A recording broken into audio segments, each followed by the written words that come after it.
question to you. So first, let me start for the benefit of our listeners. What your position on that matter is, the decision of the minority that any time at least Mr. James Chikwesi is in court, they will not attend to the business of parliament. What do you think about that decision? Well, I think for me, my position right from the beginning was that this strategy, even if it's the right of the minority to adopt, is one that was not sustainable because I couldn't see how every day 137 MPs would follow the honorable member to the court without, coming in breach of their own rules. That is their standing order.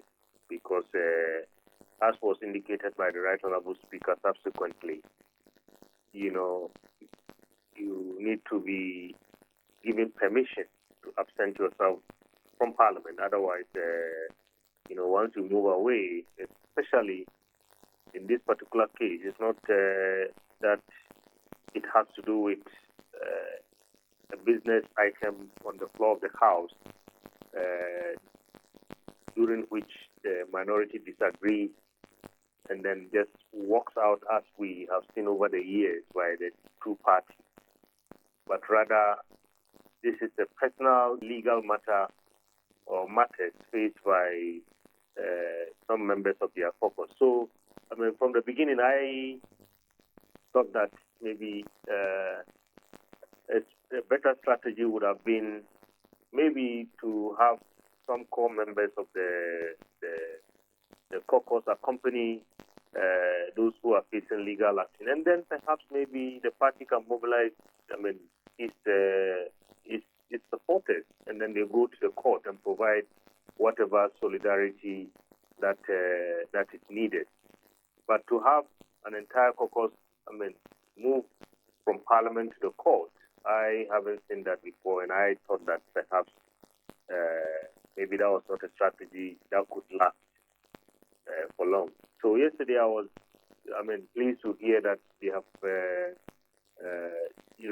changed their strategy, and I just hope that whatever new strategy they are going to adopt, they think through it very carefully and make sure that it's one that they can sustain, and then two, is one that is popular with the people that they represent, particularly those who decide who becomes the next government or not, and that is the floating voters.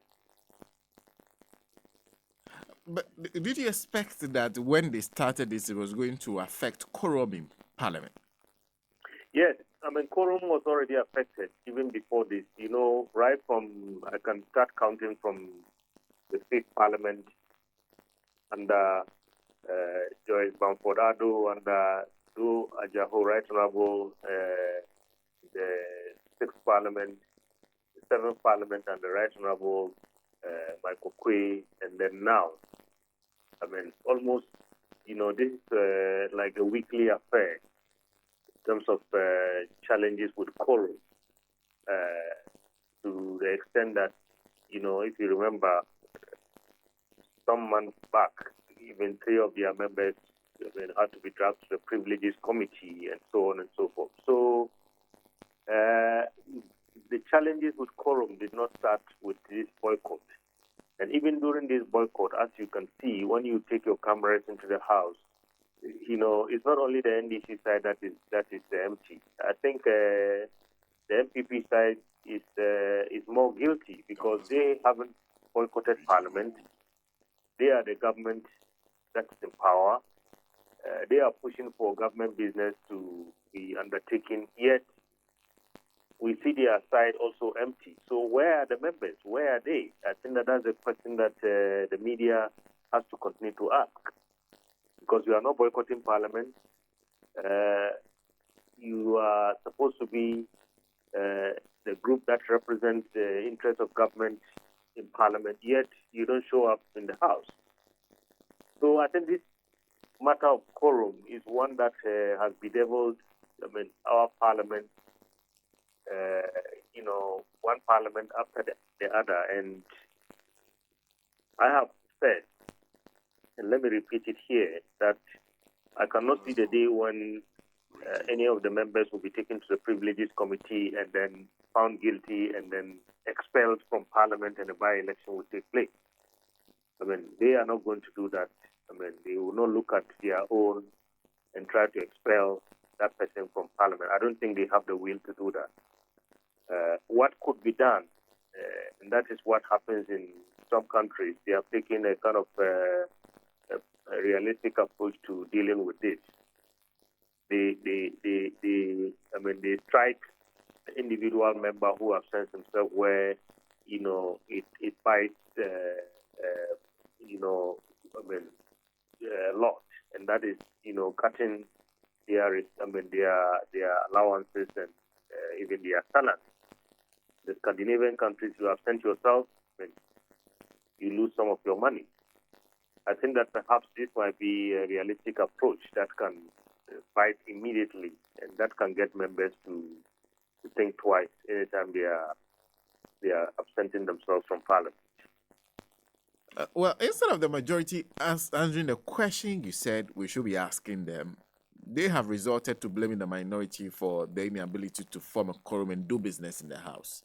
Well, when they start blaming the minority, they do press conference to you guys.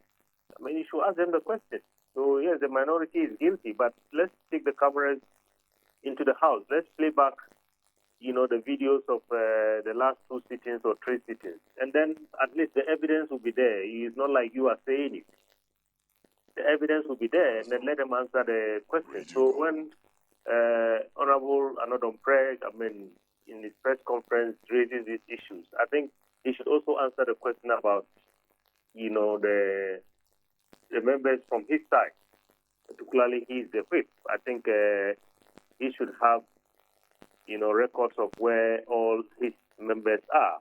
And so maybe he should tell Ghanaians where are the members of the MPP who have not boycotted Parliament, but they are not in Parliament. Where are they? I think that's a question that when there's a press conference, I think the media should ask. That's a legitimate question to ask. Well, from what we understand, the minority is doing, they've decided to do it on a case-by-case basis. So depending on the type of business, they'll decide whether they want to see it through or not see through. Is that an improvement for you? Well, I don't know. I just hope that they have thought through this strategy carefully, because like I said, at the beginning they said that they were very kind of decided on this strategy of boycott. They are never going to rescind their decision. But I think after a week or two, we've seen that strategy change. I don't know what informed that. So whatever has informed that, going forward, if it's case by case or whatever other strategy that they are going to adopt, because the leader of the minority caucus, Dr. Paulson, said all options are on the table. So it's in their right, I think, as a group, to adopt whatever strategy to drive home their point. But for me, I think at the end of the day, it should be one that is thought through very, very carefully. Because otherwise, yesterday I was on a program on Joy, and the question was being asked to a member from the minority caucus, did you eat humble pie? Well, he said no.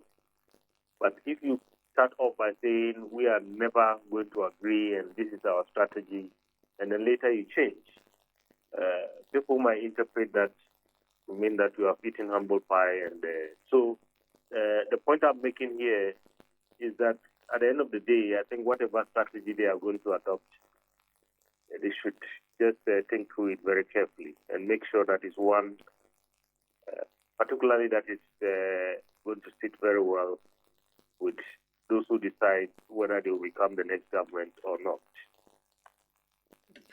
And let me conclude by asking you, because right now it seems both the majority and minority are talking at each other. It seems there are no conversation going on between Indeed. the two of them. Coming up on Tuesday, I believe, is the media budget review. On that same day, James Jechikwese is in court. How can they resolve this through the usual parliamentary dialogue that they've used in the past to solve this problem? Well, I mean, if you have followed most of what I have said since this thing started, I said that the only way out of this is through some dialogue. And I call on the leadership, I call on the Right Honorable Speaker. But it looks like you said, they are talking past each other. They are talking to each other, I think, in the media. So the minority would hold a press conference, as we saw yesterday. The majority would hold a press conference. At the end of the day, this is not going to do any good to the image of Parliament. In established democracies, when things begin getting heated like this, I think that we have seen that in the U.S. recently, when they almost defaulted in debt. It's only dialogue that resolved the matter. And in fact, you even got the president of the United States getting involved and talking to the leaders, particularly of the House and so on. I don't see how this can be resolved without dialogue. So at the end of the day, I'm urging them and pleading with them to go back, to the table and sit down and discuss. I think there is no matter that cannot be resolved, with dialogue. And at the end of the day, what we need to understand is that in a democracy, you will never get 100%. You have to give, and then sometimes you have to take. So the give and take, I think, is what is beginning to be quite difficult for both our parties. NDC cannot get it 100%. MPP cannot also get it 100%. And the earlier they put this in their head, I think the better, particularly with the tight numbers that we have right now in the House. Because at the end of the day, like you are seeing, even if the NDC side shows up, we still have absentee MPP MP. We have some that are ministers of state, and they are doing government business away, maybe from the House, away from the country, and so on. So at every point in time, I think it's important that there is some agreement so that we have at least a reasonable number in the House for the business of our country to continue. Doc, thank you very much for speaking to us. Thank you very much for having me. Dr. Rashid Dramani is Executive Director, African Center for Parliamentary Affairs, speaking to us this morning. We'll be speaking shortly to Honorable Alassane Suhuyini. Claim government land. All government lands that have been encroached upon to reclaim it. And yes, he has a special setup. I think the idea was that anytime government is seen, government apparatus, police or military or whatever, going out there to reclaim land, the hullabaloo about it, there's a backlash, political backlash for government. So what they did was that you set up somebody like this, and government will literally behind him, so he can reclaim government land. When I came to the ministry, and I saw on the contrary, I knew about all these issues about government land. Land being reclaimed and people reacting. And I remember vividly 2008, Wage Act, for example, during the last years of President Pope. I think that was more or less, it was a very serious thing. And I think the government at the time saw that, there was a serious backlash.